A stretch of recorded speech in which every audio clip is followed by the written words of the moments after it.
اعوذ باللہ من الشیطان الرجیم بسم اللہ الرحمن الرحیم۔ سورہ سبا کی چند آیتیں پڑھ رہا ہوں۔ وَلِسُلَيْمَانَ الرِّيحَ غُدُوُّهَا شَهْرٌ وَرَوَاحُهَا شَهْرٌ، اور سلیمان علیہ السلام کے لیے ہم نے ہوا کو تابع کر دیا، اس کی صبح کی منزل 1 مہینے کی ہوتی اور اس کی شام کی منزل 1 مہینے کی۔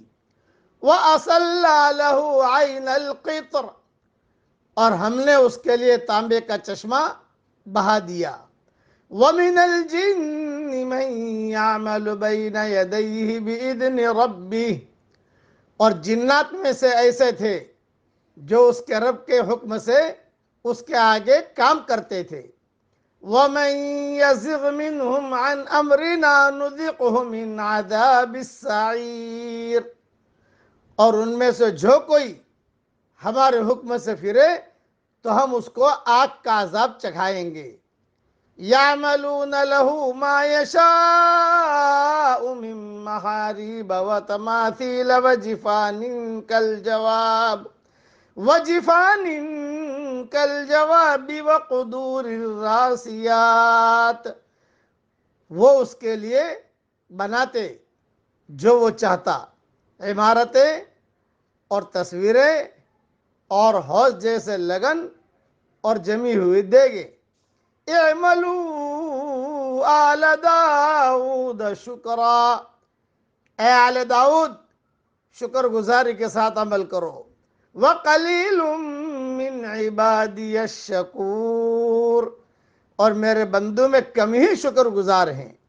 فَلَمَّا قَضَيْنَا عَلَيْهِ الْمَوْتَ مَا دَلَّهُمْ عَلَى مَوْتِهِ إِلَّا دَابَّةُ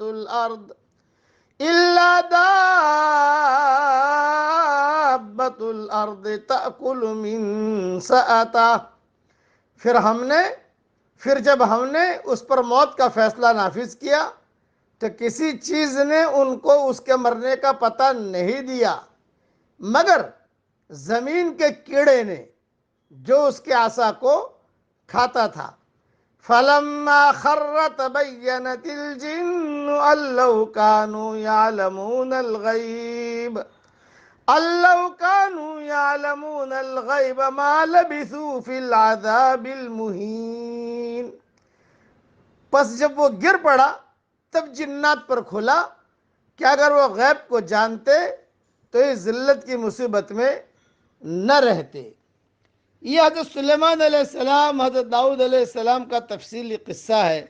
یہ اللہ چاہے گا تو انشاءاللہ ریاض و تفسیر میں آ جائے گا انشاءاللہ۔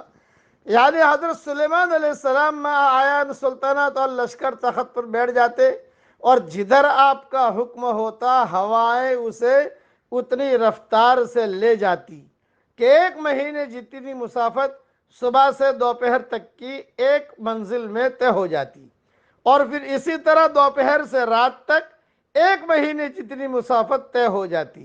اس طرح 1 دن میں 2 مہینوں کی مسافت طے ہو جاتی تھی۔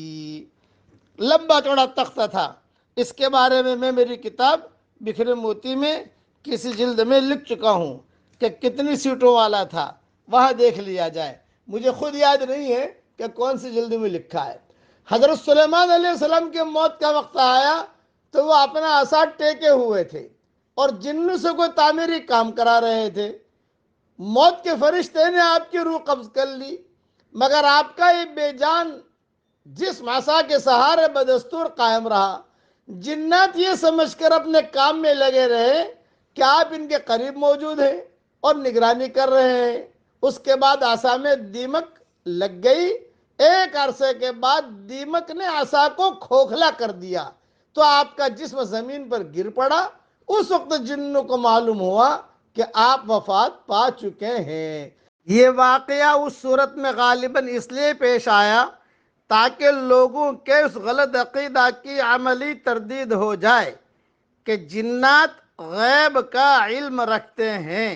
دوسری ایک بات کہ بعض علماء نے یہ بھی لکھا ہے کہ یہ جنات جو ہیں اگر سلیمان علیہ السلام کی بات نہ مانتے تو اللہ تعالیٰ نے ایک فرشتہ مقرر فرما دیا تھا جس کے ہاتھ میں آگ کی لکڑی تھی، آگ کا سوٹا ہوتا تھا. جو جن حضرت سلیمان علیہ السلام کے حکم سے سرتابی کرتا، نہ مانتا، تو فرشتہ وہ لکڑی، وہ سوٹا اسے مارتا، جس سے وہ جل کر بھسم ہو جاتا. فتح القدیر میں یہ مضمون لکھا ہوا ہے. اللہ تعالیٰ انسانوں کو بھی ہدایت دے اور اللہ جناتوں کو بھی ہدایت دے. آمین. وآخر دعوانا ان الحمد للہ رب العالمین.